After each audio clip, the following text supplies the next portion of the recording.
This conference will now be recorded.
Frozen. Is this frozen?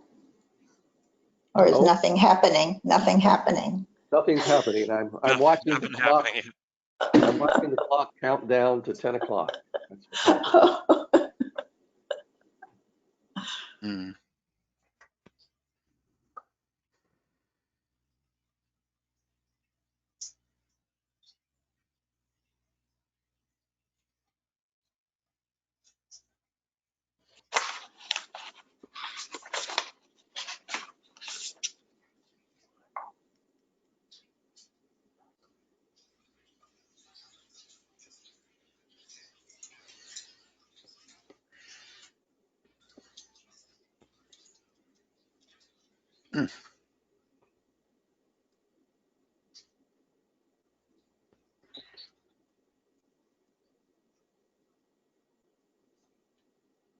Okay, I've got 10 o'clock, so I will call the meeting to order.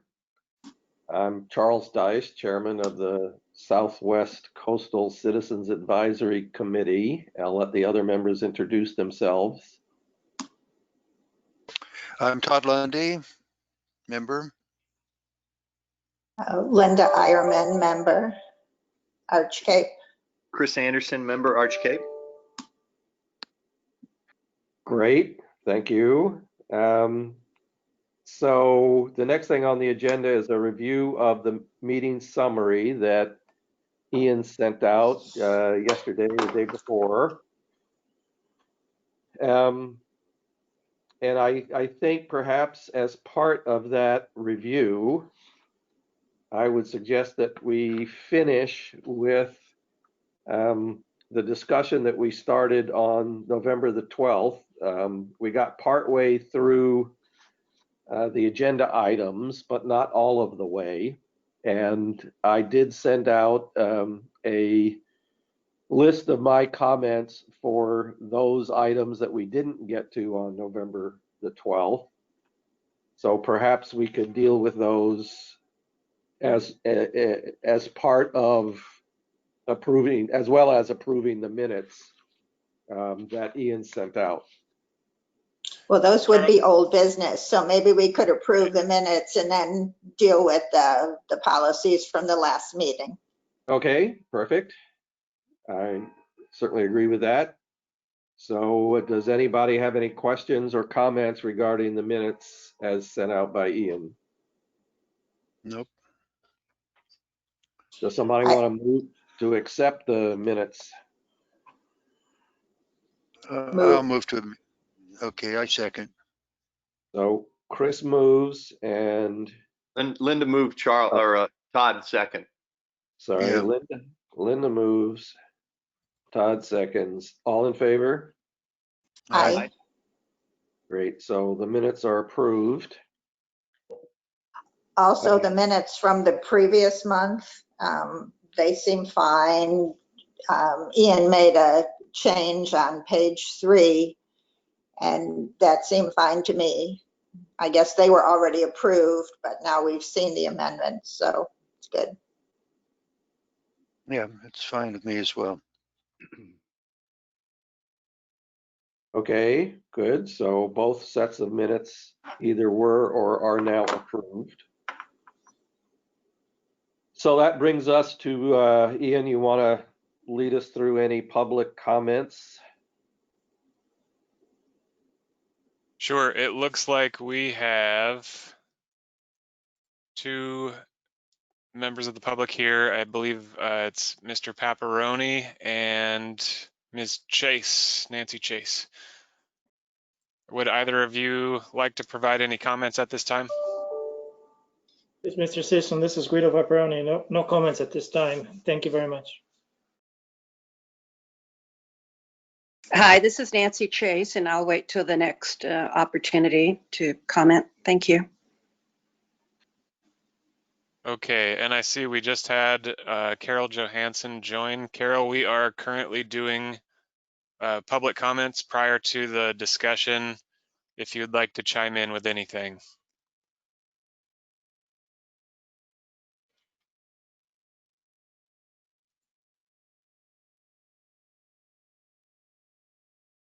It looks like she's on mute. Okay, Charles, I'll take that as a sign we're good to move on to the next item. All right, so next would be old business, which would be a review of the remaining items from the November the 12th committee meeting. So as I said, I sent out my comments. I'm hoping everybody had a chance to review those.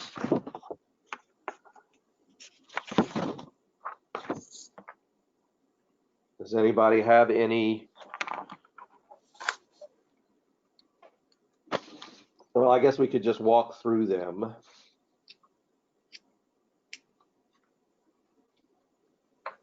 So let me know, Charles, what you'd like up on the screen. Right now, I've got the table of policies from the Southwest Community Plan, and then I can also tab over to your list of comments. Well, I think if you just on the table, if you kind of scroll to where we left off, which I think was in table 2, wildlife habitat, we had discussed policies 1 through 4, according to my notes. And so we didn't get to, as best I can remember, policy 6 and 7. So I'd like to kind of start there. And the comment I had on policy 6 is I wasn't really sure what the words included in the zoning ordinance means. So maybe you could explain that, Ian. So I think they were looking for some standards to be added to the zoning code. And were they added? Yes, so Arch Cape Creek requires a 25-foot vegetative buffer and maintenance and removal of invasive species or non-native species. But it allows fill. There's no prohibition on fill, I take it. Well, normally when we have a standard that says a 25-foot natural buffer needs to be maintained, then that would imply that no grading or excavation could take place. Okay. Okay. My comment about policy 6 is to wonder why only Arch Cape Creek was included, and to raise the question of whether the several creeks in the area, all of which are not only are they, you know, beautiful, but they are wildlife habitats, why they all are not included for controls. I'd like to That's see Asbury. I'd like to see it expanded. We should list them by name. Asbury Creek and Shark Creek are the ones that I'm closest to. There's another one further north. What is it called? Does anyone know? No, not off the top of my head, but I certainly agree with Linda's comment and think that we should include all of the creeks that we had already enumerated at either in this meeting or the prior meeting. I think we had enumerated several creeks that we wanted to see included in the list, the inventory list.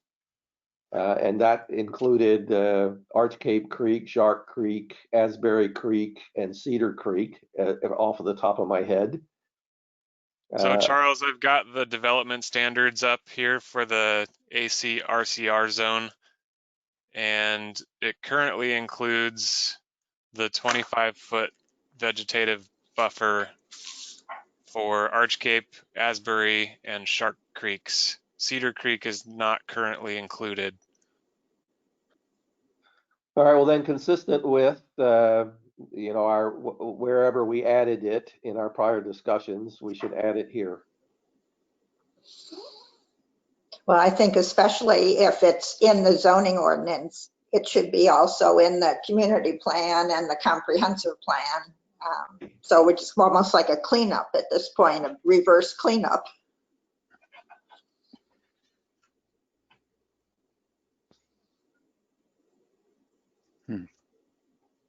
Okay, Is Cedar Creek and Falcon Cove or Arch Cape? Cove Beach. Cove Beach, okay. Yeah. Which county is that in? Clatsop. Oh, okay.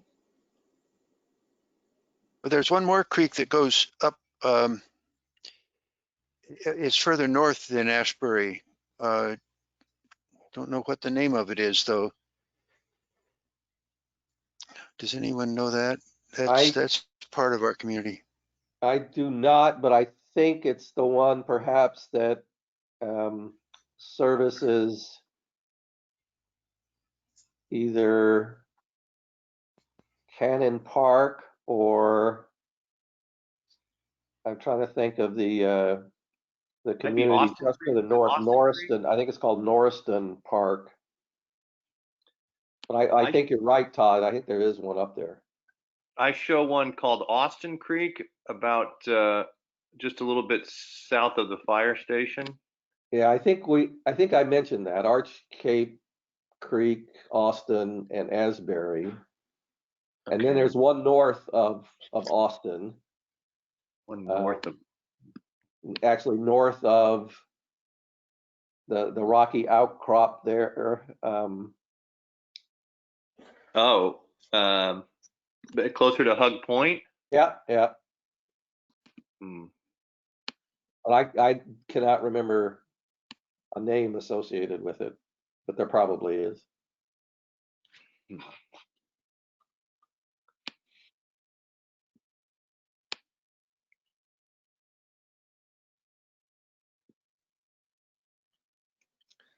I see. Can you see a name there, Ian? I can't. Sorry, if this is the one, I'm not seeing a name show up. Yeah, that's the one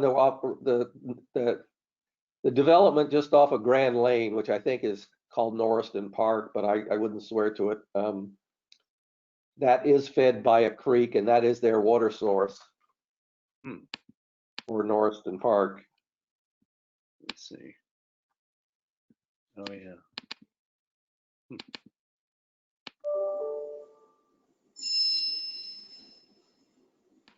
And is in our planning area.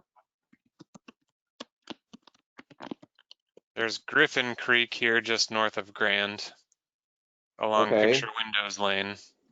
Yeah, that's it, I think. I don't know whether it's that one or the next one up, but one of those two is their water source. Okay.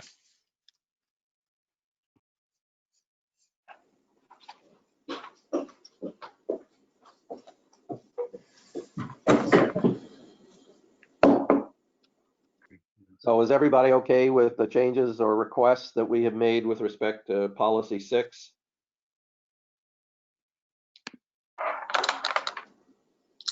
Yes.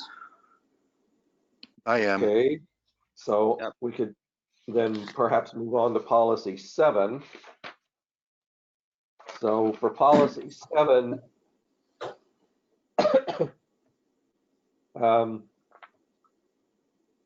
the only comment I had was to add wildlife corridors after park site. So if you could, Ian, if you could go back to your, yeah, right. And maybe blow that up a little. It's kind of hard to read, even for me, and I love small type, so.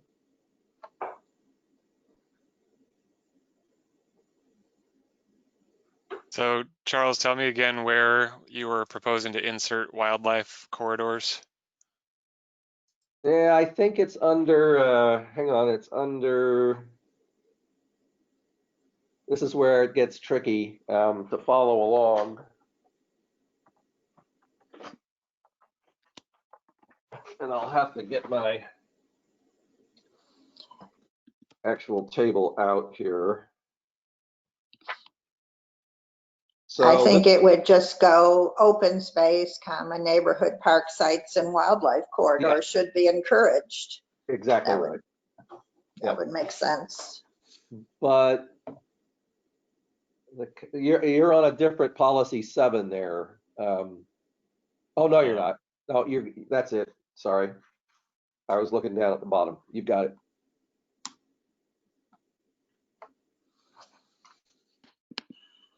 And again, I mean, we brought this up last time, but I don't think we can probably say it enough in my eyes. You know, I'm just very concerned about future development ending up blocking wildlife corridors and eliminating the habitat or the ability to access the habitat for, you know, the wildlife that frequents our area here.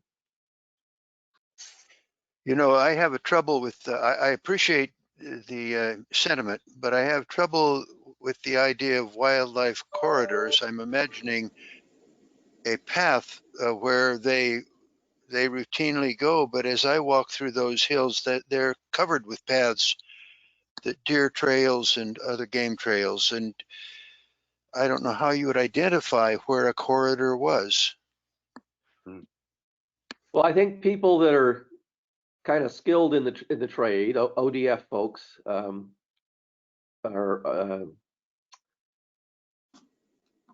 the wildlife, Oregon Department, whatever the wildlife folks are, I've forgotten the department. I think they would know those things. And I certainly understand what you're saying, Todd, but that there are specific places where wildlife can get access from one place to another only through very narrow pockets. And those are the ones I'm kind of concerned about, because those pockets do exist. They certainly exist here in Cove Beach. There are, you know, there are kind of neck down areas where, you know, the wildlife can either migrate north south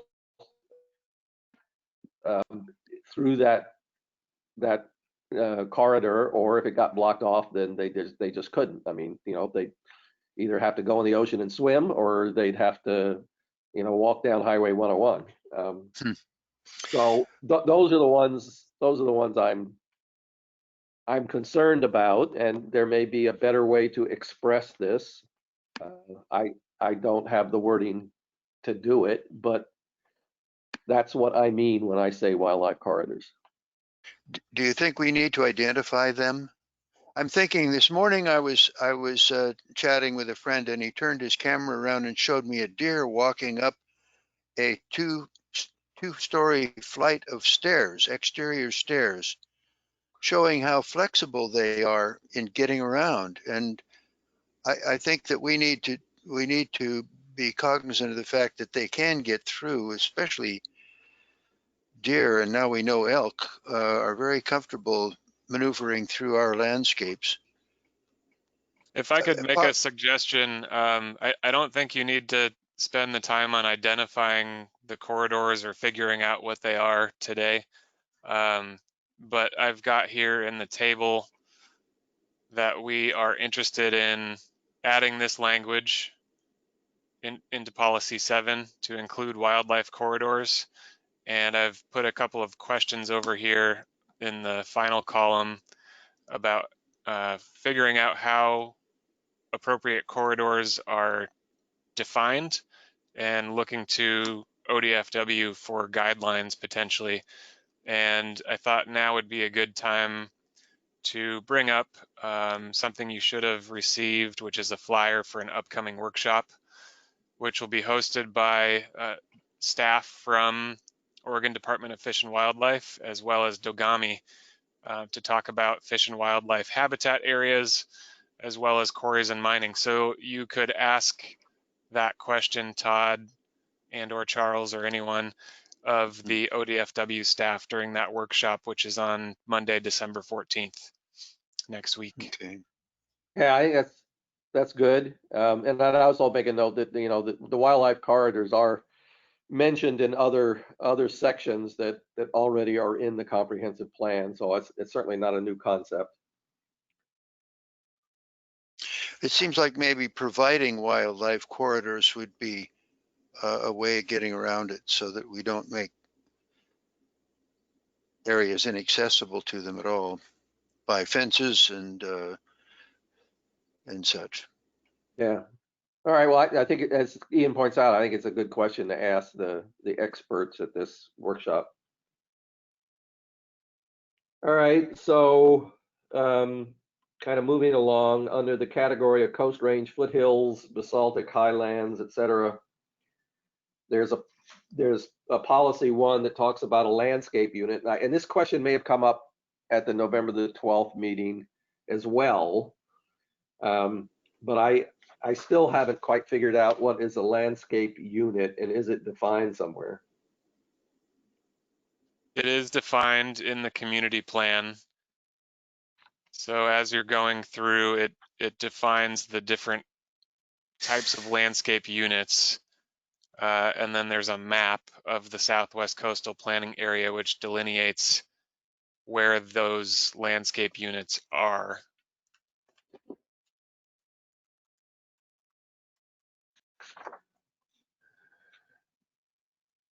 And by community plan, you mean the original circa 1970-80 comprehensive plan for the Southwest planning area? Well, I believe it was most recently updated in 2003, and you should all have a copy in the binders that you were provided with at the very beginning of this process. It's also, if you go to the land use planning homepage,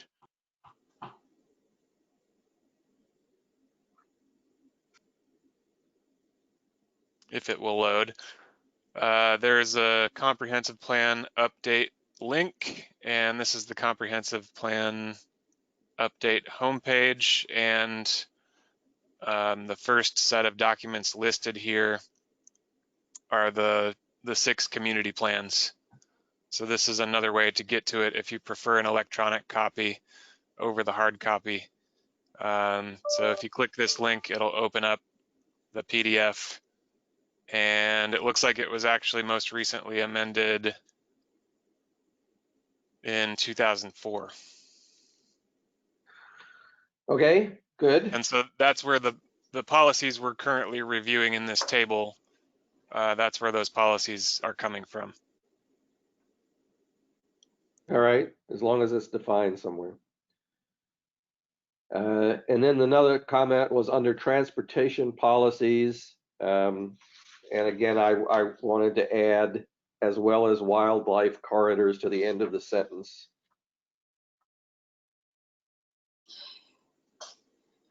And also looking at the staff comment, I would agree that they mention riparian buffers, and that seems like it should be in the policy as well. I like that.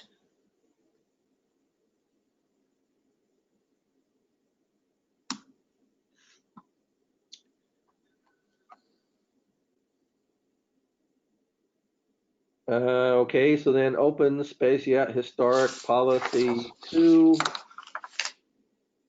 After park sites, add wildlife corridors again.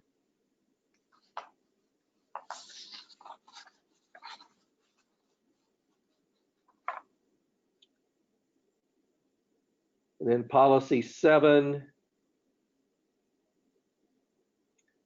So in policy 7, and this is kind of just a comment, and we can kind of talk about whether we want to make any changes to this, but the Cape Falcon Marine Reserve includes reasonable protections, I think, for the Marine Reserve, but the Cape Falcon Marine Reserve ends at the northern boundary is before you actually get to Arch Cape Creek, and it doesn't extend north into Arch Cape proper. So we are somewhat overlooking what's called the Rocky Shores areas of right there where Arch Cape Creek empties into the ocean, as well as there's a rocky shore area at the north end of Carnahan. And the environmental folks that worry about sea life and environmental aspects in these rocky shores, I know they are looking at getting more protection for these rocky shores. And in point of fact, there is a proposal from the North Coast Watershed Association to add a couple of areas to the Global Marine Reserve program as a protected rocky shore area. So it might be worth adding in this protections in this policy 7 to include rocky shores. Well, I am looking a little bit ahead at recommendation 1 on the next page, which deals with the same subject. Okay. And I love that recommendation. It says the county should make a formal request to the State Fish Commission to have tide pool areas declared prohibited areas, or at least make collecting subject to permit. And then it goes on. And this was 40 years ago, and now we are suffering the effects of people collecting sea life, in addition to the fact that some sea life, like sea stars, have taken a terrible hit through die-off in recent years. So we have so little here now that I would strongly support taking this recommendation language and turning it into a policy within not only the community plan, but even the comprehensive plan, to turn our coastal tide pools into no collecting areas, to have everything posted. If we can have informational people on site or patrols, that's great. But at a minimum, to have the law and to have signs up informing people what the law is. Great, I agree with that. Yeah, I would as well. Yeah, fully support that. So you want to capture that in? Yeah, I think it's another good question to ask Fish and Wildlife staff as well, because I personally don't know what the current regulations are and what signage is already in place. So I think we would want to start there and then find out if there is a gap that can and should be covered by county regulations.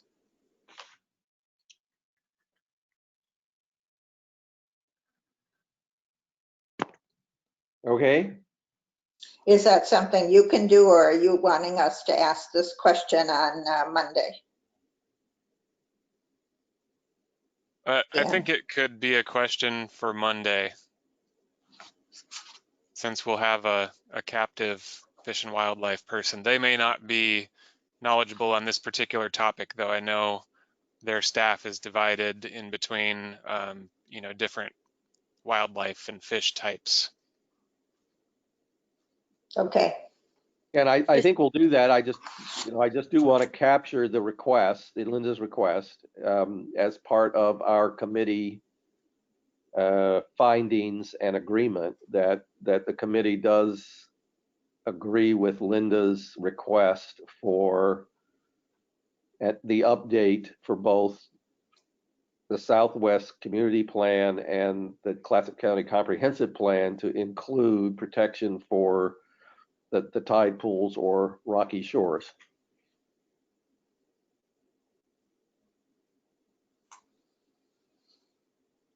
Julia, I heard you for a second there. Did you have something to add?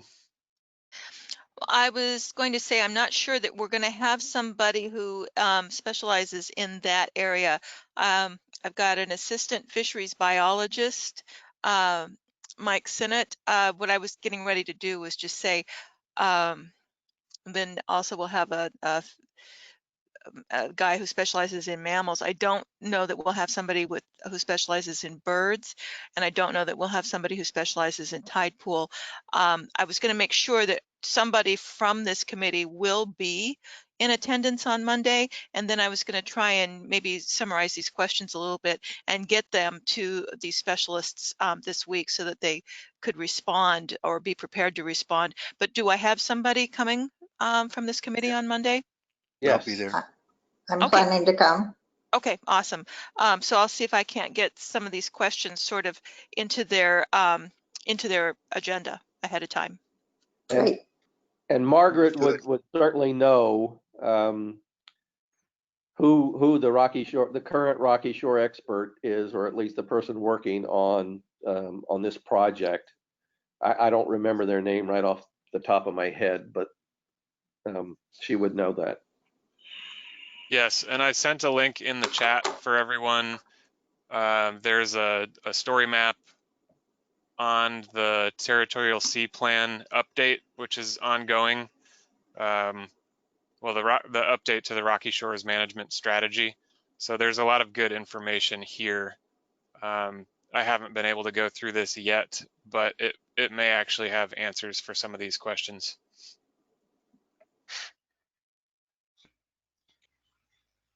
Great. Where do we find that, Ian? I sent a link in the chat. Oh, okay.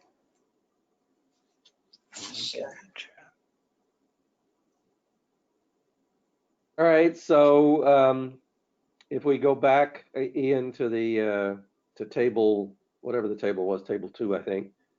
So policy 8, I had no comments. I don't know if anybody else did or not.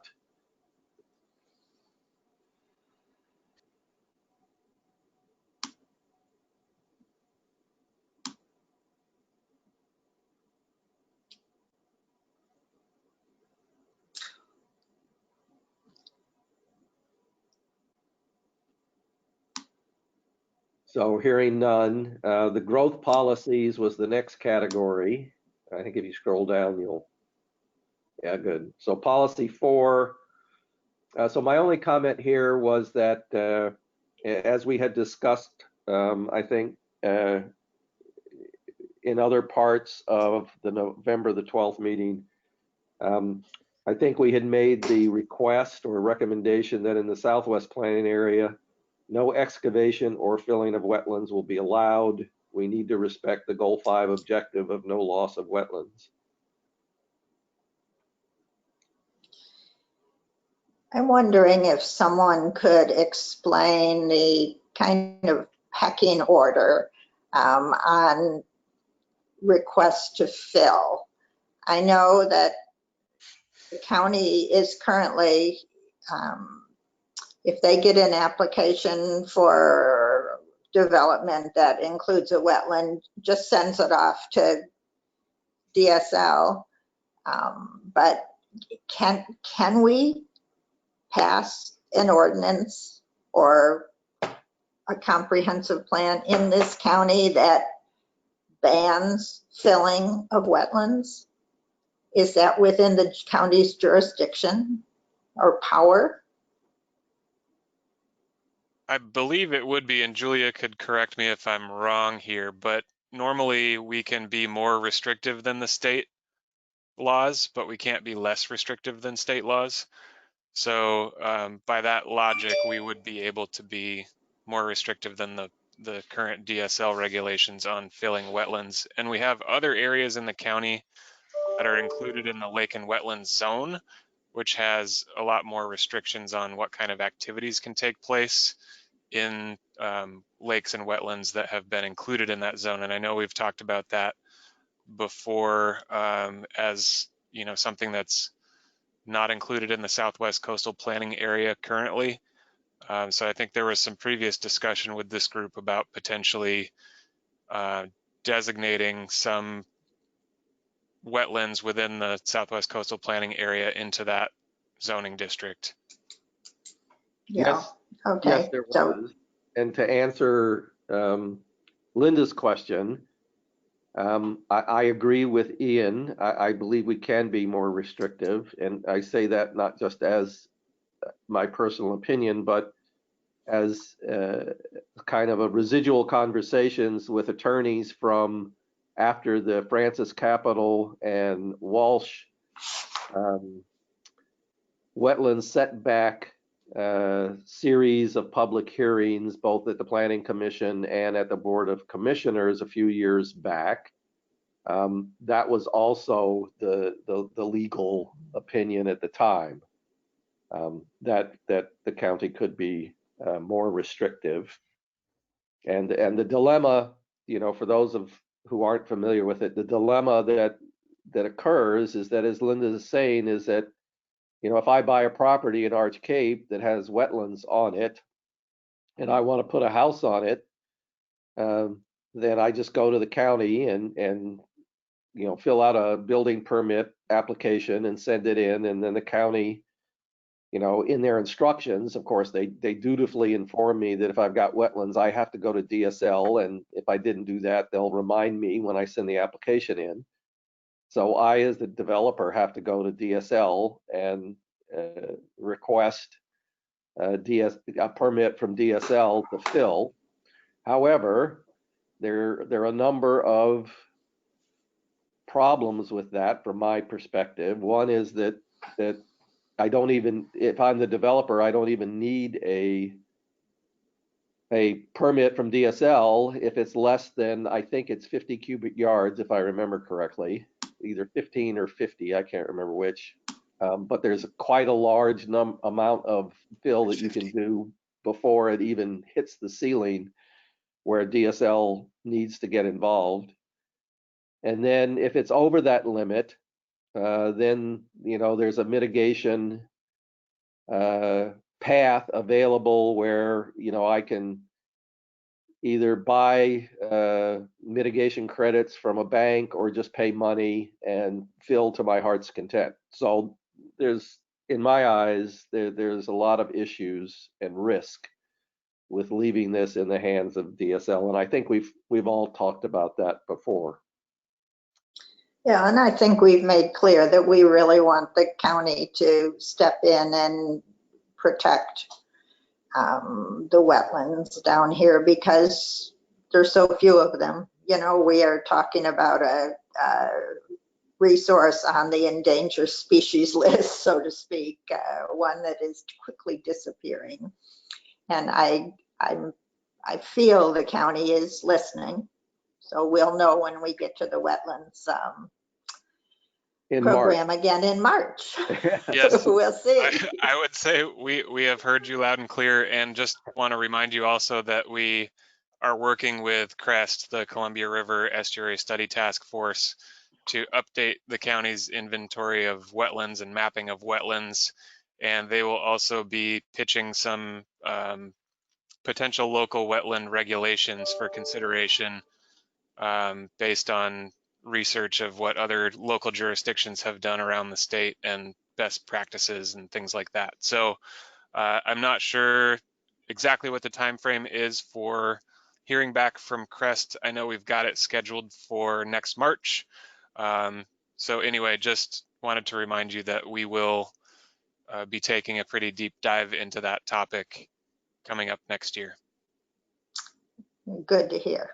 Yeah, I agree. So then the next thing was natural areas, I think, on your chart. Yes, good. For objective one, I said I agree with the staff recommendation to retain the policy, and policy one, I also agree that retain that policy. So I don't know if any of the other members have any comments on this category. Good.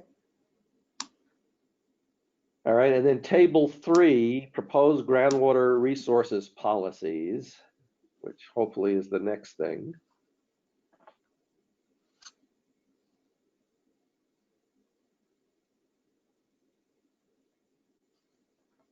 Sorry, which one was that, Charles? If you scroll down, the next thing should be something called table 3. Oh, okay. I think we got through table 3 at the last meeting. That was proposed new policies. Yeah. All right, good. Then I'll skip that because I do recall us talking quite extensively about the recommended setbacks, and all I was reiterating was probably to incorporate the recommended step backs that we had discussed. So that's fine. I did have one question. Would you be able to clarify the difference between permitted and conditional uses? It says here under the second one on staff recommendation, things will be added as permitted and conditional uses in all zones. What's different about what's a permitted use? So a permitted use is normally what we would call a type 1 development permit procedure. So generally that's something that you can do. You need a permit still, but it just requires administrative review with very minimal, if any, discretion. And then a conditional use would either be an administrative review process or go to a hearings officer or a planning commission, and it would involve more discretion. Yeah. And if it's neither a permitted use nor listed as a conditional use, then what happens? Then normally that means it can't be done. We have a permissive code, so generally if it's not listed as something that can be permitted in the code, then it is considered prohibited. The caveat to that would be there's a type 3 application procedure folks can pursue, which is called a similar use.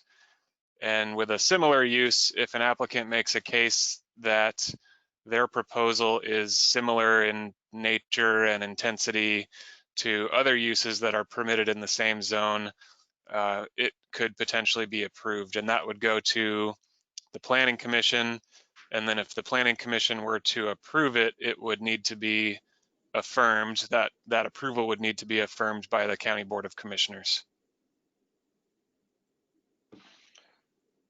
All right, thanks for that clarification.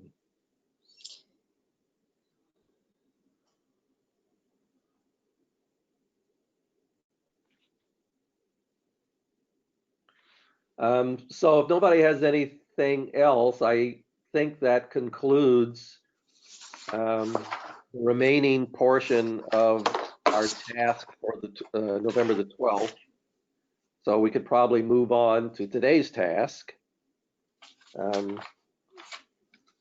which is a review of fish and wildlife habitat. Oh, sorry, I missed that. What are we doing today? Federal wild and scenic rivers, state scenic waterways, Oregon recreation trails, etc. So is everybody in agreement to move on? Yeah. Okay. Yes. Great. So here again, I sent out an email to everyone that had my thoughts on it, but we'll just kind of blend those in as we step through the tables. I'd kind of like to start with the current Clatsop County Goal 5 resource inventory.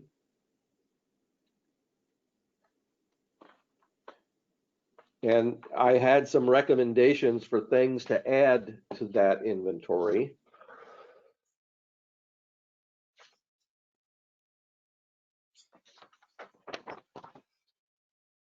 Which I'm hunting for. So what I wanted to add was to add all parks. So that would be county, state, and federal parks. To add the Ecola Creek Forest Reserve and the Arcadia Old Growth Cedar Tree to this initial category of outstanding scenic views and sites.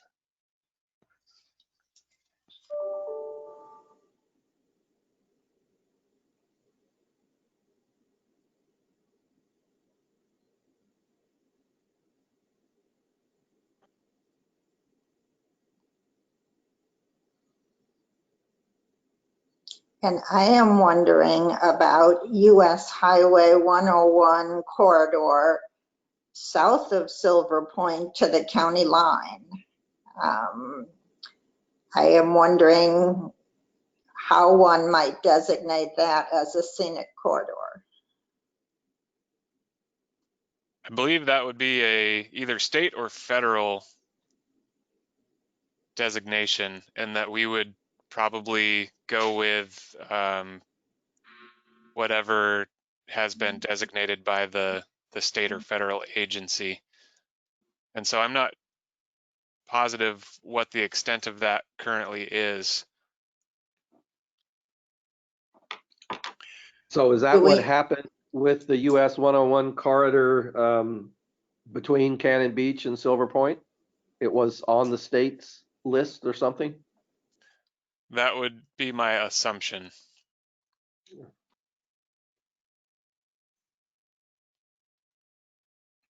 Okay, so does that mean we cannot add that to the inventory at this point? We would need to go to some state level agency and talk to them? I think it could be added to the inventory. One thing I wanted to point out was the procedure for scenic views and sites that is required by the Oregon administrative rules. So anything that is, so let me go back to my memo here.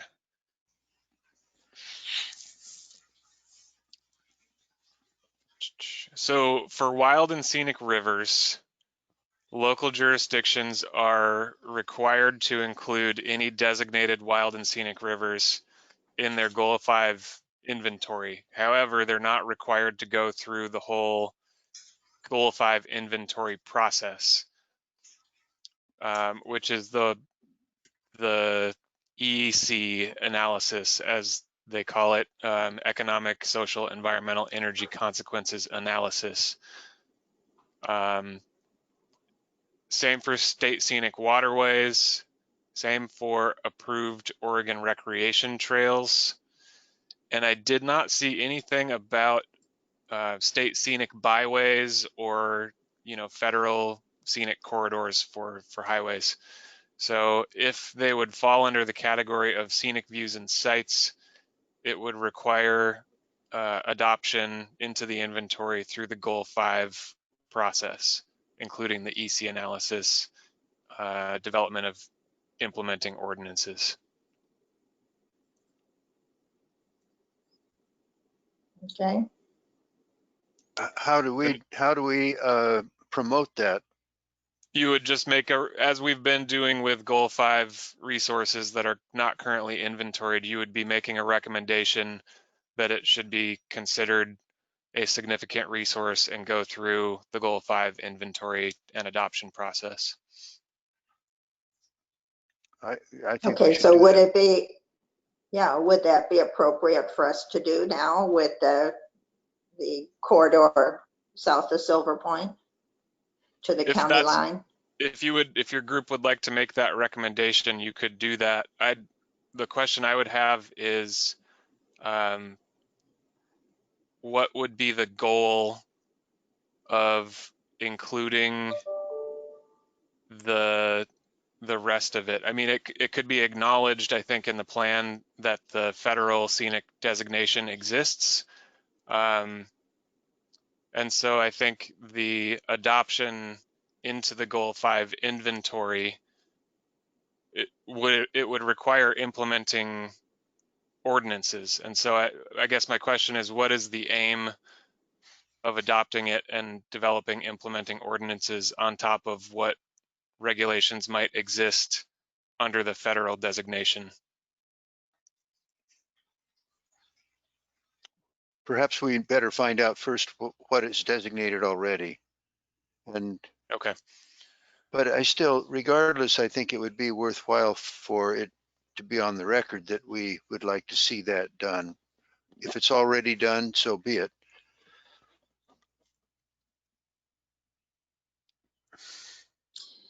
Well, I think it's just a question of at what level are the protections laid Right. out, really. That's all it means. I believe there's a 50-foot buffer for trees if it's but it may not be county law, Right. but So it's federal law or state law that the county looks to and follows. Is that right?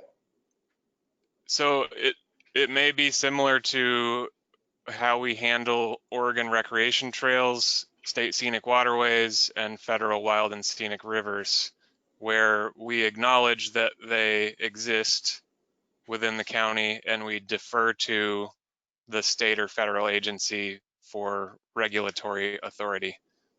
Sure.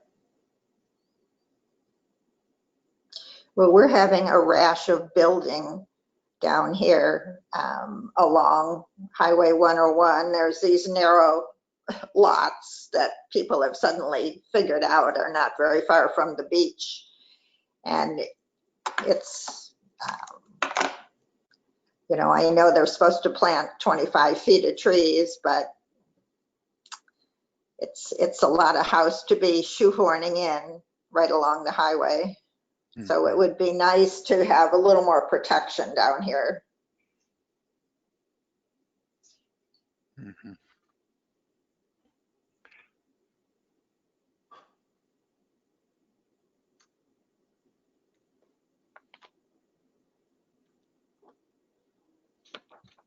All right, have we covered the table? I think we covered the current Clatsop County Goal 5 resource inventory. Outstanding scenic views and sites. And then on the Oregon recreation trails portion of that inventory, I'd like to see us add the Oregon Coast Trail and the Fort to Sea Trail, as well as any existing trails in the parks system.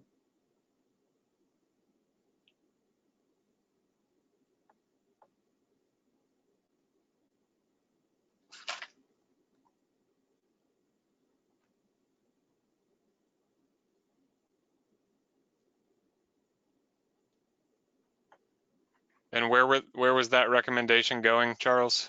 Well, I'm still stuck on the table that shows the current Clatsop County Goal 5 resource inventory, and So these requests in my eyes are to add these various resources to that inventory.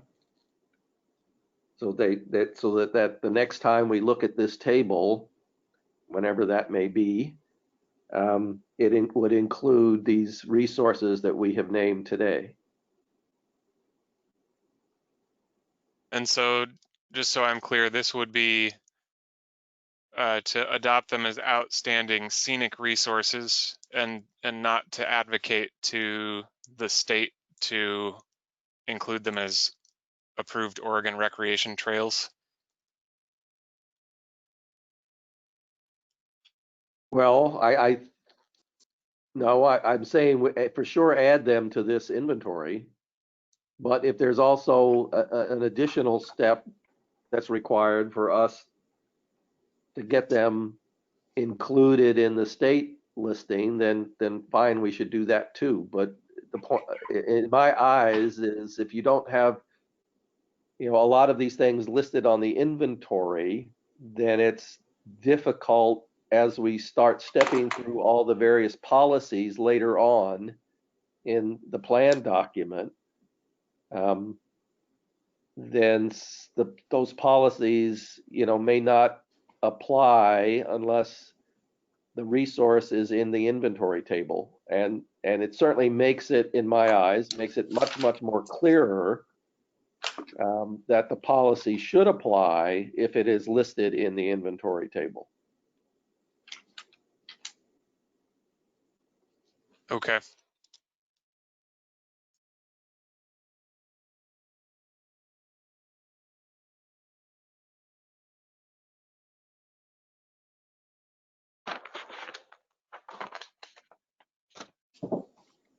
All right, so then if we go to table 1, existing Clatsop County Comprehensive Plan policies for federal wild and scenic rivers, state scenic waterways, etc.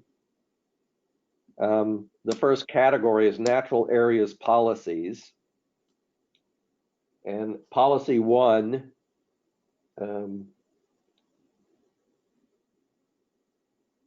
I didn't have any comments other than to agree with staff to retain policy 1 and policy 2. So I will leave it to others to comment on those policies.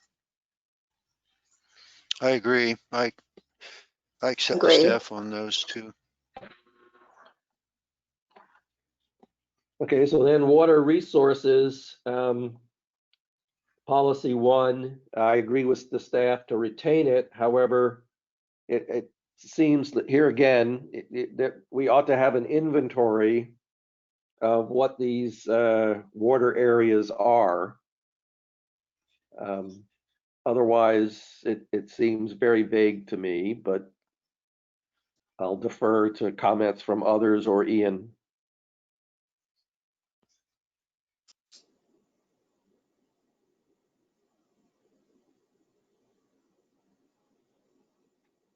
Yeah, It's it fine. does seem rather toothless without specifying where they are. But it still should be there. So can you clarify what you're looking for? The policy says the county will cooperate and coordinate. The county will cooperate and coordinate with state and federal agencies in assuring the maximum beneficial use of all water areas in the county. Yeah, so this kind of goes back to my earlier comments about having things on the inventory list. So we already spoke about having all of the creeks, which are water, in my eyes, are water areas, on the inventory list. We also spoke about having things like Cove Beach Lake on the inventory list, which is a water area. So to the extent that the water areas are on an inventory list, then I feel much better that they are going to be covered by the resource management policies that we are updating or developing than if they were not on the list, unless you're saying that leaving it with water areas is totally inclusive of everything that's got water on it, in which case, since it's a broader category, maybe it's better to leave it that way. Well, that's how I interpret it. And also it's simply a general statement about cooperation and coordination between different levels of government. So to me, at this point, I understand what you're saying about inventories, but this policy looks fine to me. Okay, Yeah. I will defer to the committee members. Mhm. So then They both wilderness, look- sorry? They both look fine to me as well. Okay. So wilderness areas, policy 1.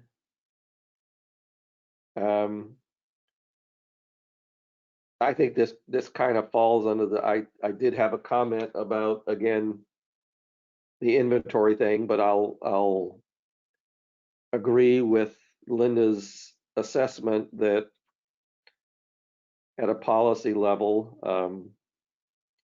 we'll leave it broader that's just the way it's written.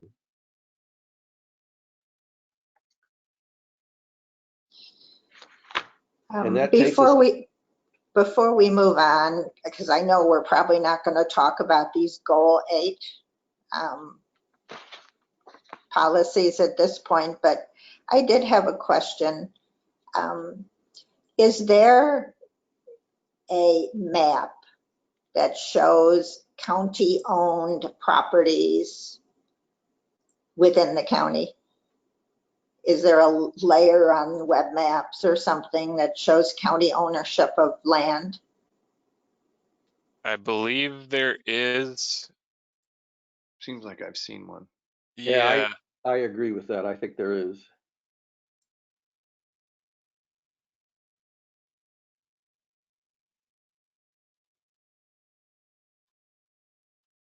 I know I've seen it before. I would have to double check when I can focus on it a little bit better.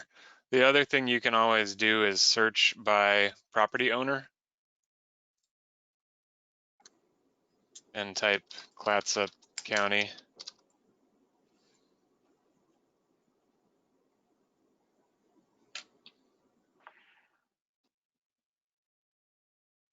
And Yeah, it that's will the highlight map. everything in That's red. the map I've seen before.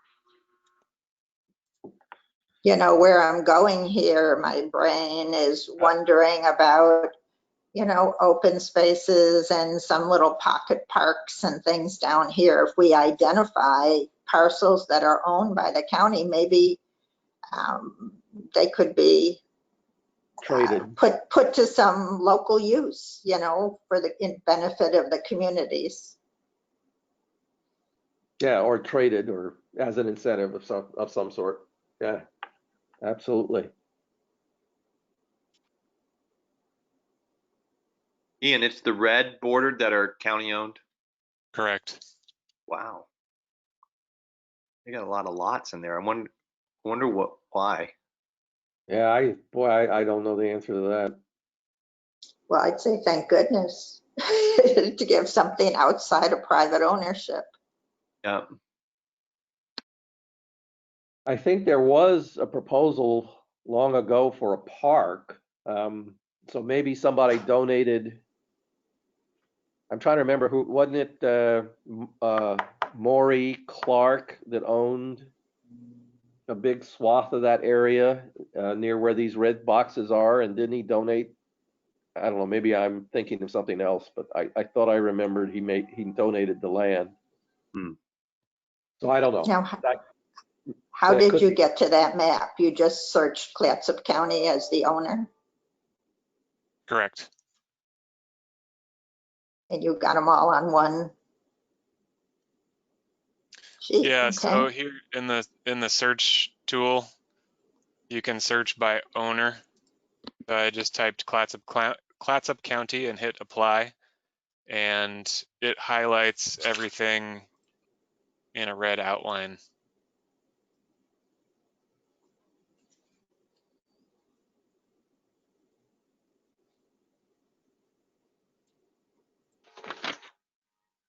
All right. Okay, thank you. So then if we move on to Table 2, existing Southwest Coastal Community Plan policies for the same category of federal wild and scenic rivers. Under the category of coastal and stream wetlands policies, there's policy 2. And really the only thought I had here, and it may be there's better places to put this idea, but I agreed with the staff recommendations, but I'd certainly like to, in somewhere at some point, include protection for trees in our area, since trees are an integral part of the natural resources in our planning area, and they serve a multitude of purposes, not just scenic purposes, but also environmental and ecological purposes as a resource.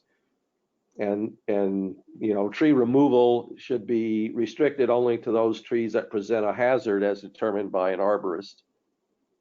And if trees are removed, they ought to be replaced. So that concept I'd like to see incorporated somewhere, and this might be the right place or the wrong place to do it. I'll leave it up to comments from the rest of the group.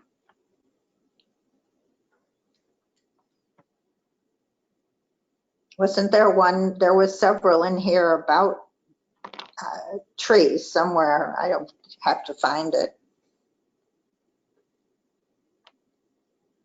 You may recall that we went through this whole thing about preserving trees and defining the caliber of trees which could be cut without permission and that which could not. And the Planning Commission threw it all out, I think, when they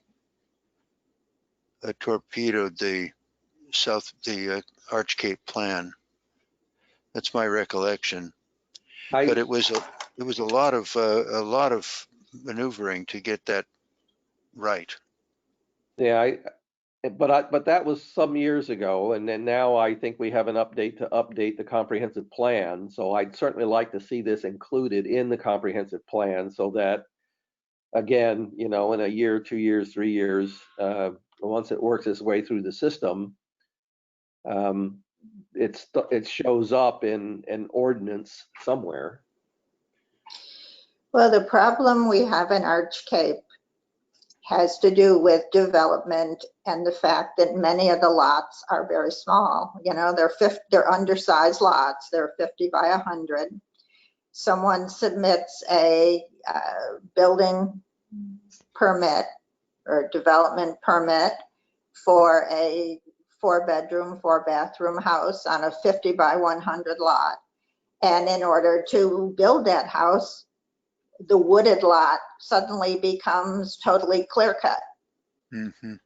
It happened across the street from my house, and you know, you cry when you watch all those trees be cut down, because I don't believe the spirit of development in the plan or in the county is for removing trees to put up houses. I think it's to try to integrate the houses with the natural environment. And if you read through these policies in the Southwest Community Plan, that's pretty clear.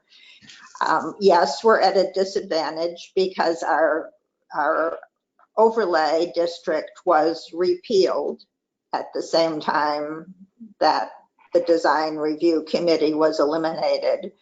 So some of the specifics that were in ordinances are gone now, like view protection and the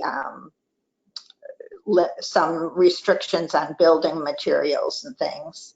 But we still do have a policy in the county against cut and fill and things. So I would like to do something that gives that more teeth, so that the county planners when someone comes in with a house that's clearly oversized for a lot, can do more than just give them 5-foot setbacks and let them cut all the trees. I think we've got to, as a community, advocate for having the development integrate with the environment and not wipe out all the beauty of the environment.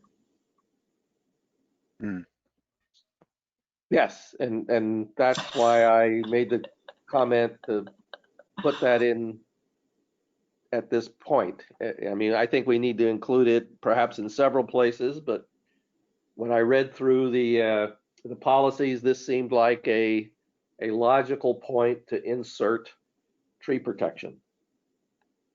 And How would so, you phrase it? Right, I was going to ask the same question, Todd. It might help to have a little bit more specific guidance on this one. So I pulled up here in the zoning ordinance, and I would note that this is only in the Arch Cape Rural Community Residential Zone, so it wouldn't cover Cove Beach or any other areas in the Southwest Coastal Planning Area that are not zoned AC RCR. But in the AC RCR zone, we have a development standard to preserve landscape to the extent possible and minimize tree removal. So it's somewhat vague, but what I do when I receive an application in the AC RCR zone is request a vegetation plan showing the location of existing trees and which are proposed to be removed. And the other thing that we look at in the AC RCR zone is lot coverage. So we don't have, you know, Linda was talking about looking at a home that's clearly oversized for a lot, and I understand what you mean by that. So currently we have a maximum lot coverage of 40% in the AC RCR zone, you know, which you could make the argument is fine, or you could make the argument that it's not, or that it's too much. But you're right, Linda, that there were policies that were included in the overlay that required certain types of building materials and integration of structures into the landscape. And while those standards weren't very clear and definitely required some discretion, you know, they were there. So as far as trees go, if you have a little bit more specific guidance on what protections you're looking for, I will put those down here in table 3 for proposed new policies.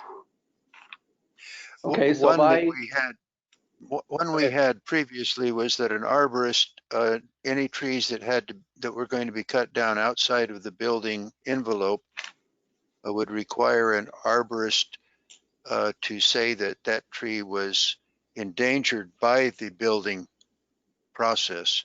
Otherwise, it would have to be retained. And that's exactly what I was going to suggest, Ian, with the one adder that any trees that were moved should be replaced.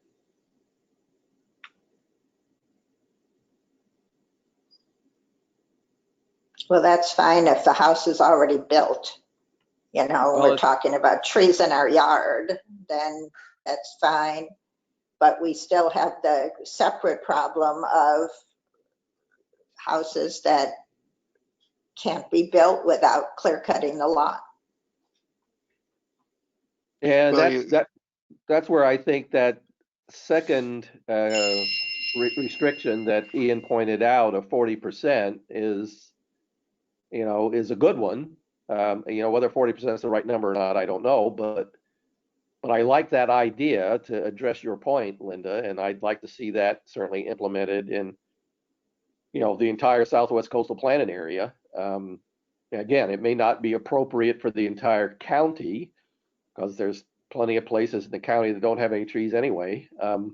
But certainly in our Southwest Coastal Planning Area, You know, I mean, trees are a big reason why a whole lot of people were attracted to this area in the first place and why a whole lot of people like living here. And to see all of them end up getting cut down as developers discover that they can make a whole bunch of money by building houses here and selling them for astronomical amounts doesn't seem quite right. So we have the opportunity as part of the comprehensive plan, I think, to speak to that and to prevent that from occurring. One thing that is happening is people will have these 50 by 100 lots adjacent to each other. Like I think, is that one you're talking about on Hemlock Street? No, it's on Pacific between Hemlock and Cedar. Then, well, they'll title them one in the man's name and one in the wife's name, and retain the original opportunity to build two houses rather than one. And it seems to me that is a scam. They own both lots, and they should be forced like anybody else that would title them, or the ownership under the same one name would have to combine those lots in order to build. Well, I do think that under those circumstances, they would be required to combine them. That would be a plus. We don't want a whole bunch of houses shoehorned onto the little lots. There should be, should be more restrictive as to who can do that. I don't think that a married couple should be able to buy two lots and name them slightly differently, or name the ownership slightly differently, and thereby retain separate ownership. The lots on Hemlock are obviously owned by the same person. They're two lots side by side, 50 by 100, that are being developed. And, at the same time, same stage, everything. It's got to be the same owner. Is that on the east side of on the highway? Yes.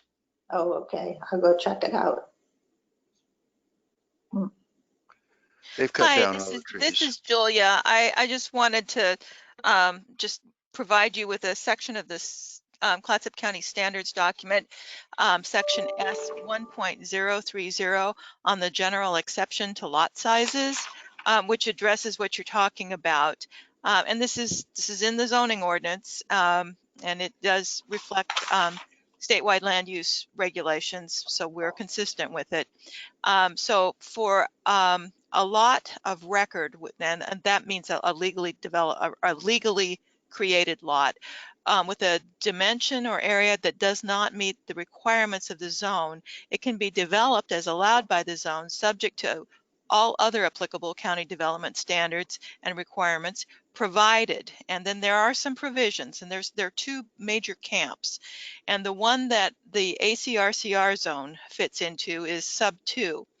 And it says, in all other areas, if at the time the applicable zone or an amendment to the applicable lot size or zone dimension standards was adopted, a lot of record has an area or dimension that does not meet the requirements of the zone. And remember, your zoning designation in the ACRCR zone was adopted, I think, in January of '04, because we went through the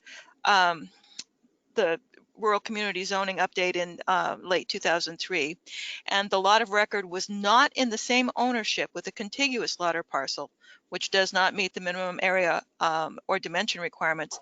The lot of record may be developed as allowed by the applicable zone and county development standards. So what that basically is telling us, that on that date, doesn't have to do with who owns it now or who owns it prior to that, but on the date that the zoning ordinance was adopted, that's what matters.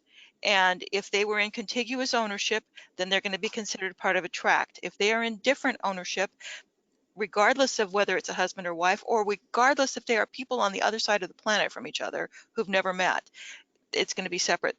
They're going to be considered separate lots. So yes. Anyway, so that's S 1.030, and you guys are under sub 2, and there's an A and a B section there. So you could take a look at that. You do not fit under sub 1, just so you know. Anyway, that's just Julia, does does that mean that if someone had named a lot or the ownership of the lot, John Henry, and the second lot, John J. Henry, he could develop them separately, Well, the even though it's the county same council, owner? Chris Crean has indicated that it's, that we should be noticing that that's the same person, unless for some reason it's not. And certainly there are people out there who name their children after themselves. So, you know, they could be different people. So we are supposed to find out if it's the same person or not. So John J. Henry versus John Henry, if it's the same person, and we can reasonably anticipate that it's the same person, if we can find documentation that it's the same person, then we would consider it to be the same ownership. And what about husband and wife? If they are different people, and they certainly would be. The other thing you've got going in that particular zone is when it was a rural service area, if people purchased water meters back in the 70s and 80s, they may be grandfathered in that way too, and there's a section of code that permits that. It's not here. You have to actually go back to the previous code, but we have had that happen in a couple of instances where a water meter had been purchased, and that allowed development of the lot. But yeah, husband and wife who own lots next to each other, but they would have to have owned them on the date that the zoning ordinance was adopted for the ACRCR zone. I think I can't remember the date, January something of 2004. Thanks, Julia. You're welcome.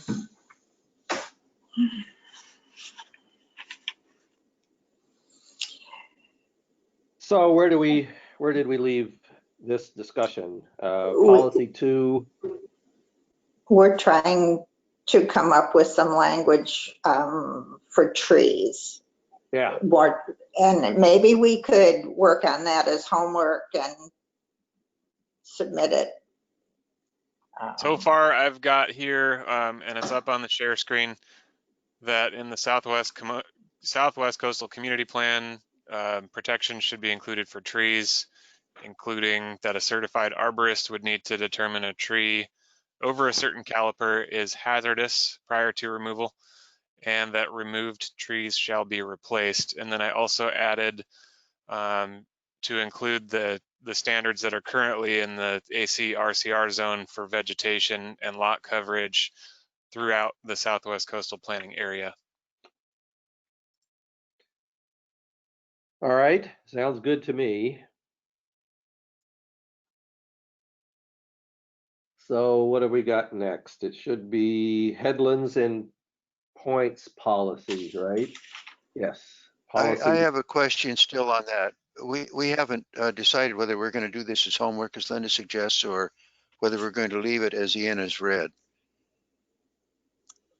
And if it's leave it as Ian has read, I would like to point out that we had designated 6-inch caliper as the size above which you had to have an arborist.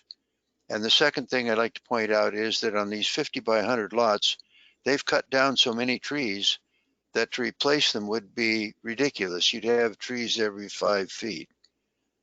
So you couldn't possibly get that to work.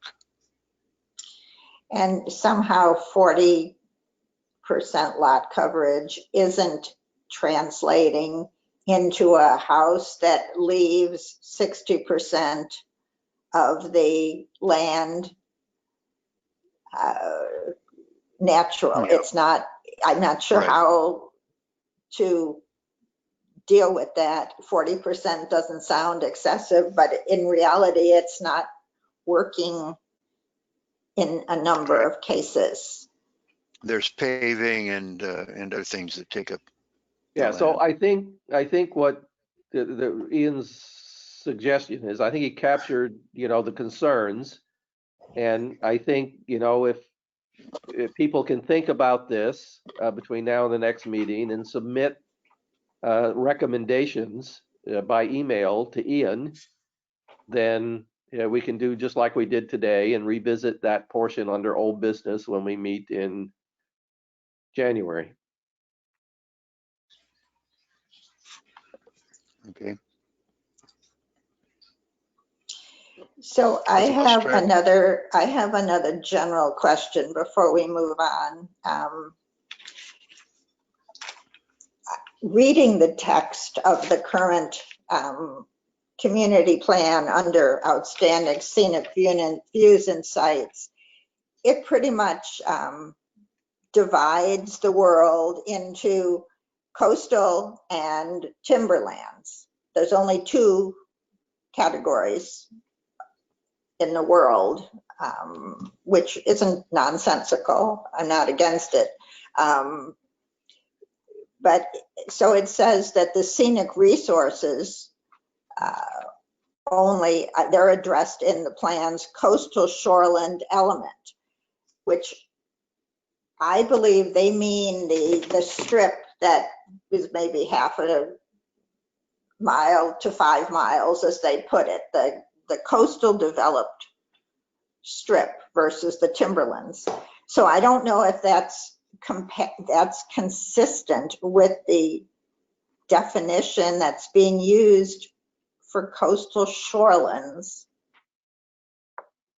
because one reason we're not getting protection for our wetlands is because we're not in your tiny little map. The main wetlands in Arch Cape aren't in that tiny little shoreland, coastal shorelands overlay map. So I'm very confused about what these topics even mean and what they cover. And I would agree, because I think we raised this point, earlier. There's in Clatsop County, there's this thing called the Coastal Shoreland Overlay, and that overlay has a specific zone and a zone ordinance associated with it. And as you point out, Linda, that's a tiny little strip of maybe 100 to 200 feet that goes north-south along the coastline. And I think when we had this discussion early on, at least in my mind, what I heard was that the coastal shoreland overlay zone is not the same as the coastal shoreland, and that in fact the coastal shoreland, as the terminology is used in the comprehensive plan document, means exactly what you said at the very beginning. It means the half to 2 mile wide zone between the sea and the first ridge of hills. Well, they say half to 5 mile. Yeah, exactly. It's everything that isn't basically timbered, forested. So Ian, you'll have to help us with that, because this is your bailiwick. Okay. On the screen here, I have the definition in the zoning ordinance of coastal shorelands, which I know we've all reviewed at least a couple of times together. And then I believe Linda was referring to our current Goal 5 element, which has a sentence here which says the scenic resources of the county's coastal areas are addressed in the plan's coastal shoreland element. So that would be referring you to Goal 1617. That's the plan's coastal shoreland element, is Goal 1617. Okay. So could you just confirm for us that the coastal shoreland element is different from the coastal shoreland overlay zone? Correct. So many, if not all, of the policies and goals of the coastal shorelands element, which again is Goal 1617, are implemented by the shoreland overlay zone. Well, then I'm right in Linda's camp. That's an enormous problem, because the shoreland overlay zone is only 100 feet wide.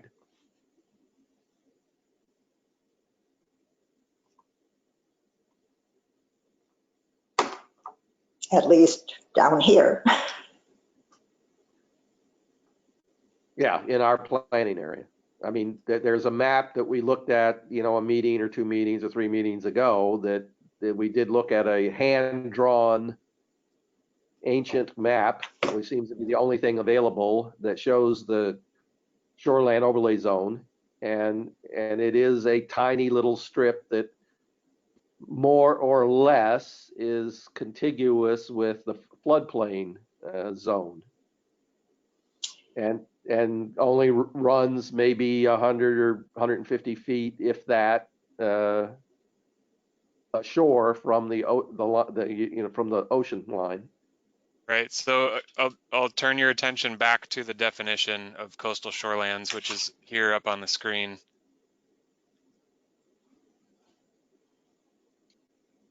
I blow it up. That would be great.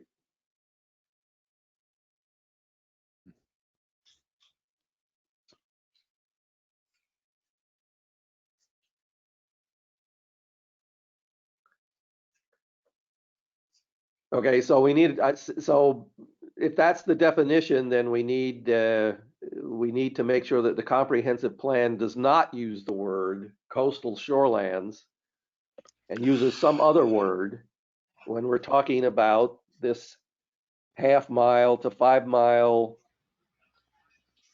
section of land before you get to the big timberland sections and ridges of the Coast Range.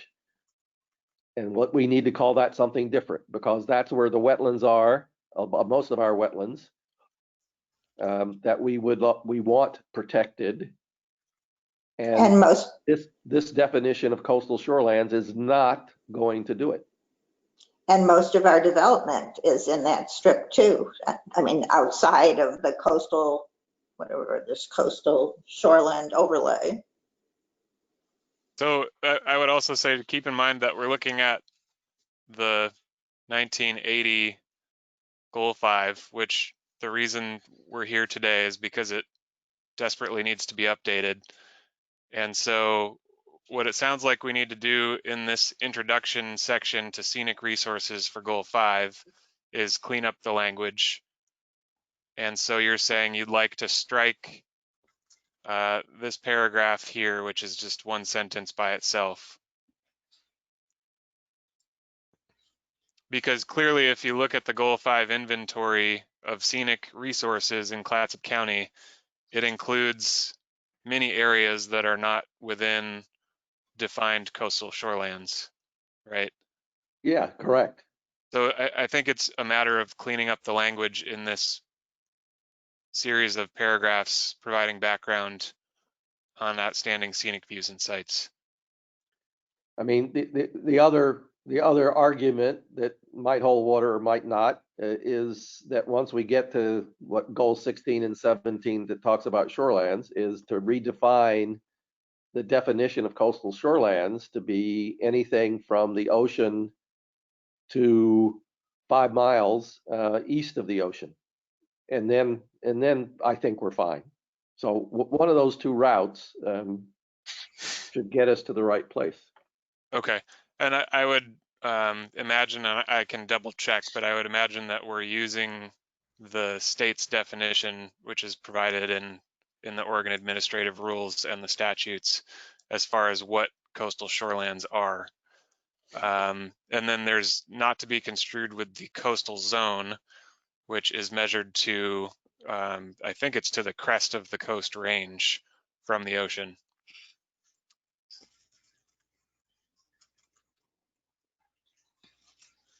Okay, well, I don't disagree that the coastal shorelands have their own needs and need protection. So yeah, it's just that maybe the terms are so similar, but okay, you get the point. Yeah, so I'm just looking at the clock here, and we're at 11:30, and we've got several. I'm not sure that we got a recommendation from you on policy 2, which is the first one here in table 2, and then we've got several more to go through. Well, I think on policy 2, if I remember, you did you did capture in the recommendations, our recommendations with respect to preservation and protection of trees. And so I thought we had dealt with policy 2 under coastal and stream shoreland policies. Okay, so in addition to talking about building height to preserve views, I'm just trying to see where trees fit into this policy.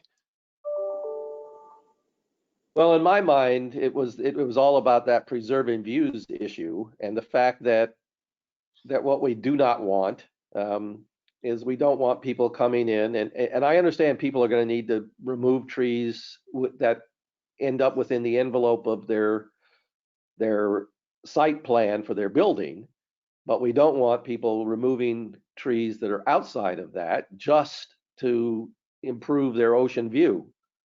That's not in the spirit of, maintaining, the environmental and ecological benefits of the trees that are here. Or to make it easier to build their house. So that is why I seized on that policy 2 was the word view. Now, Okay, if there's so a right better here I've place got to put it, down, trees should not be removed to create views. okay.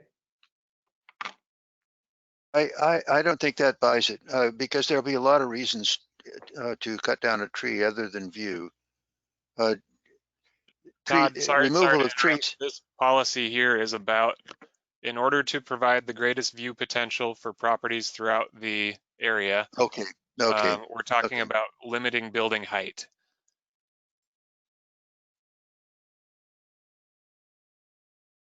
Yes, and restricting the cutting of trees simply to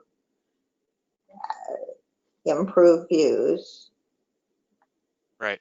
So Yeah. I've got that down. Okay. That would be an improvement, yes. Then headlands and points policies. Personally, I said that, yeah, I agree with the staff recommendations here, but I certainly like to add a requirement that the county consider creative incentives to discourage development in that area. So, and in my eyes, I mean, maybe you put a period there and be done with it, but in my eyes, what that's saying is to maybe look at tax incentives or land swaps. So we kind of talked earlier about all these county lands, or perhaps helping to arrange or suggest conservation donations to preserve those areas. Well, there's another policy on the next page under rural service area, policy 6, which is about the same parcel of land. It's the one that's currently for sale. Yeah, I agree. I had the same recommendations for that one. And the one on the next page actually is directed 40 years ago the county to vacate the platting on that parcel. Yeah, and it could have been as recently as 2004. I'm not sure when this policy was adopted. Okay, well, that would be a great thing to have happen. It does say prior to development, it needs to be done, but I think you should do it. Just do it. The property is for sale. You know, they're not advertising it for a lot of homes right now, but someone could buy it like that with the plat in place, and let's vacate that plat.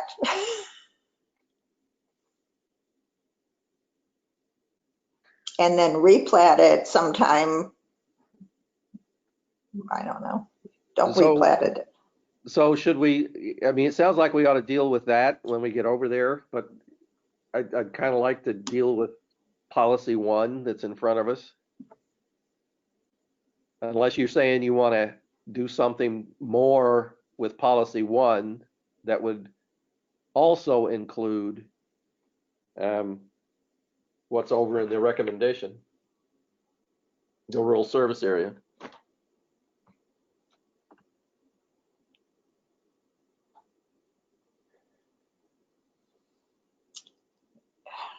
I don't know. To me, they're a packet because policy 1 is talking about developing that parcel and how to do it. And policy 6 is radically changing how you could use it by vacating the plat. I don't know. It's a dilemma. It should have been done a long time ago, and then there wouldn't be any issues. But These are inconsistent, and how could that have come about? Were they done at different times, Ian, do you suppose? I think Linda's right that they go together. I'm not sure that they're inconsistent with each other, because both would provide for the development of that area. One is just requiring the plat to be vacated first.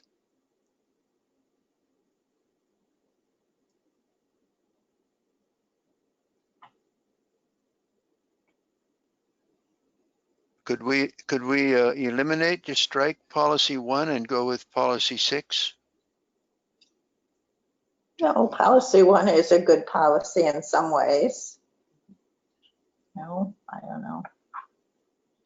So policy 1 talks about how it can be developed in terms of using natural vegetation, preserving trees, and using natural building materials, low profile structures, buffers to the trail and the creek.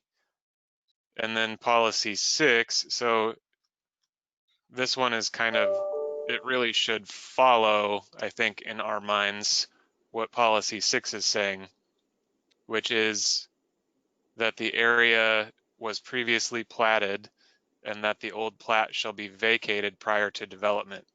And so development should be clustered. So if we think about that piece first, it's saying that piece of land needs to be, the old plat needs to be vacated and development should be clustered. So that land is zoned AC/RCR, and there's a minimum lot size in the AC/RCR zone. And so when the plat's vacated, that plot could still be divided into more parcels. So what this is saying is that those parcels need to be clustered together rather than gridded out as it is now. Away from the headland for sure, yeah.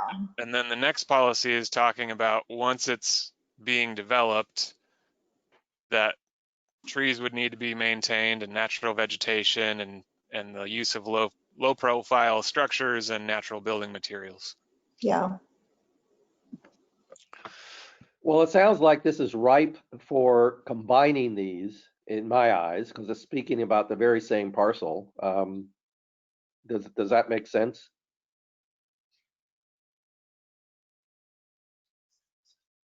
Makes Sure. sense to me.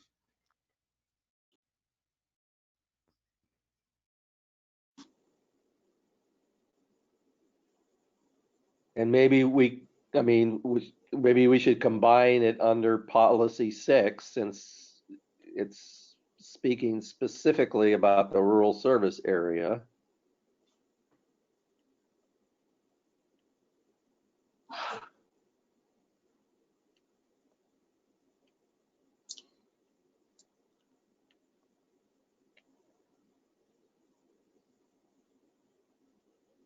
I don't know. It's kind of weird to have these policies be so specific to one parcel of land that is on the market.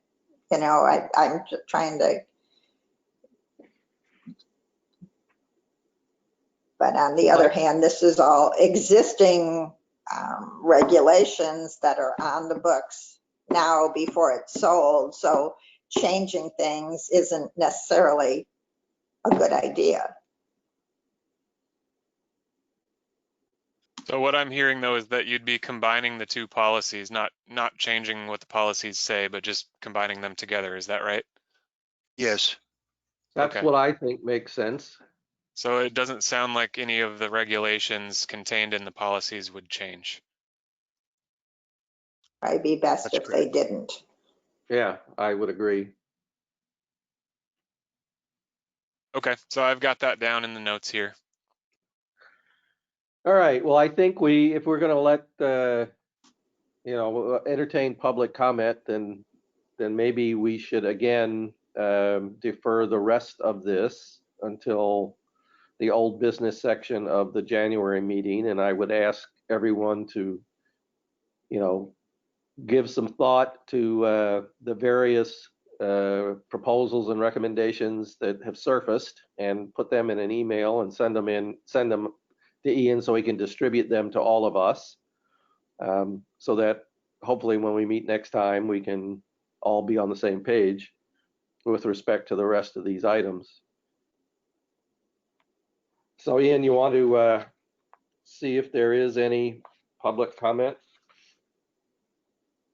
Sure, so we have Guido Paparoni, Carol Johansson, and Nancy Chase still with us. I see Guido is off mute, so go ahead, Guido. Yes, Mr. Ian, thank you.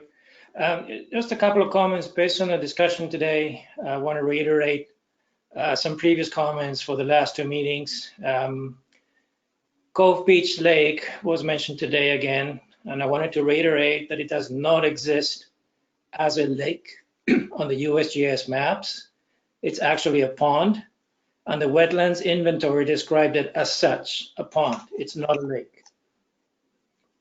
Second point I wanted to reiterate here is Cedar Creek was put in the same category as other creeks in the area. This was discussed in previous meetings. There were other public attendees that commented on this. I still don't understand why it's in the same category as other creeks in Arch Cape. It's a minor creek. It doesn't have fish in it. So I don't understand why it should be in the same category. The third point I want to make here is about cutting down trees. And I want to remind the members of this committee that aerial photographs exist for a number of lots that were developed in the past, all the way to the 1980s and 1990s. And a number of people on this committee that built their houses actually cut down trees. So I hope that going forward, there aren't two sets of rules here. One's for people that have already developed their lots, and another set of rules for people that will develop their lots in the future. The rule of first capture should not apply here. Everybody's got the same property rights. And I want to reiterate a comment I made 2 meetings ago. I hope this is not a conflict of interest. So members of this committee should not take their position to increase the value of their property lots, and by extension, not allow other people to develop with the same property rights that they did when they developed their lots. And lastly, I want to thank you again for allowing the public to attend and provide comment during these meetings. You guys are doing a tremendous amount of work here. Thank you.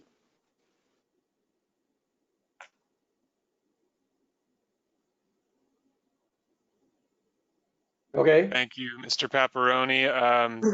Nancy Chase, I see you've come off mute. Go ahead. Yes, thanks for all your work. I think a few of you may know that I've been a real advocate for trees, especially in the Cove Beach area. And I owned about 15 lots. I've got 3 left, and on my lots, I've done cluster development. I've put on deed restrictions and donated conservation easements to the water district in order to save trees. I've given up probably 4 home sites in order to do the best development on the lots. And what I'm finding now, since I have more lots to sell, is finding someone who will accept the conservation easement or a deed restriction and monitor it. So a nonprofit or a government agency. So I think in the effort to save trees, past zoning codes, but in perpetuity, that's a problem that needs to be addressed. who's going to who's going to protect these in the future. I'm also going to be sending out an email to the folks in Cove Beach. I have a supply of native trees that are $1 or $2 each. And I think what I'm seeing is when people are most critical about my lots, they don't have any trees on their home site. They haven't planted anything. And so I think it would be a real opportunity for people to walk their talk, plant some new trees, so 100 years from now, Cove Beach will look the same. So if someone at Arch Cape would like to be able to, send out this plant list, they need to be picked up in Tillamook, or I'm arranging delivery. Get my email from Ian or Charles. I'd also, you talked about invasive species. It was unclear to me whether that was just in the buffers or on the whole lot, but I'm seeing pockets of Japanese knotweed on different properties that could easily be contained now and eradicated. And I don't know, it would be great if it covered all the properties on these. I mean, I'll give up on blackberries and I kind of like them at times, but Japanese knotweed and Scotch broom should definitely be eliminated. And then I think the other issue is I think Charles recommended a 35-foot buffer on wetlands. I don't know how many wetlands that encompasses and how many of those wetlands are on these smaller residential lots, but I think that is going to add another complication. I certainly think the more buffer you have, the better, but it may make a lot unbuildable and bring up other taking issues, etc. So anyway, those are my comments, and I hope someone from Arch Cape will email me and get on this plant list. Thank you.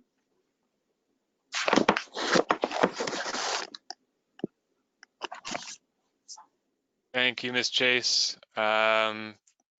Carol Johansson, would you like to provide any comments?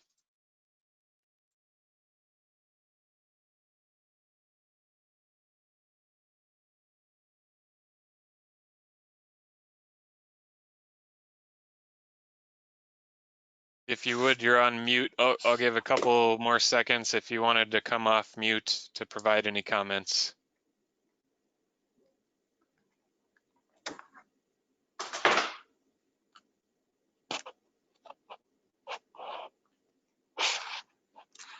All right, I'll take that as a no. Back to you, Charles. All right, well, I certainly like to thank the committee for, another, 2 hours of your time and energy and effort to work our way through this goal 5, which seems endless, but probably isn't. It just covers an awful lot. And I ask everybody to kind of do a little homework over the next 3 or 4 weeks to figure out what your suggestions would be for the remaining issues on our list for today's topic, as well as, maybe get some thoughts on paper for the coming, the January meeting for the January issues, so that, everybody can be, kind of on the same page. And I think in January, we're talking about wilderness areas, natural areas, and open space. Is that correct, Ian? Yes, that is correct. Okay. And just a reminder that the workshop on fish and wildlife habitat and mineral and aggregate resources under Goal 5 will be December 14th at 1 p.m. Everyone should have received a flyer. It sounds like you're all planning to attend, which is great. So again, 1 o'clock on Monday for the electronic workshop.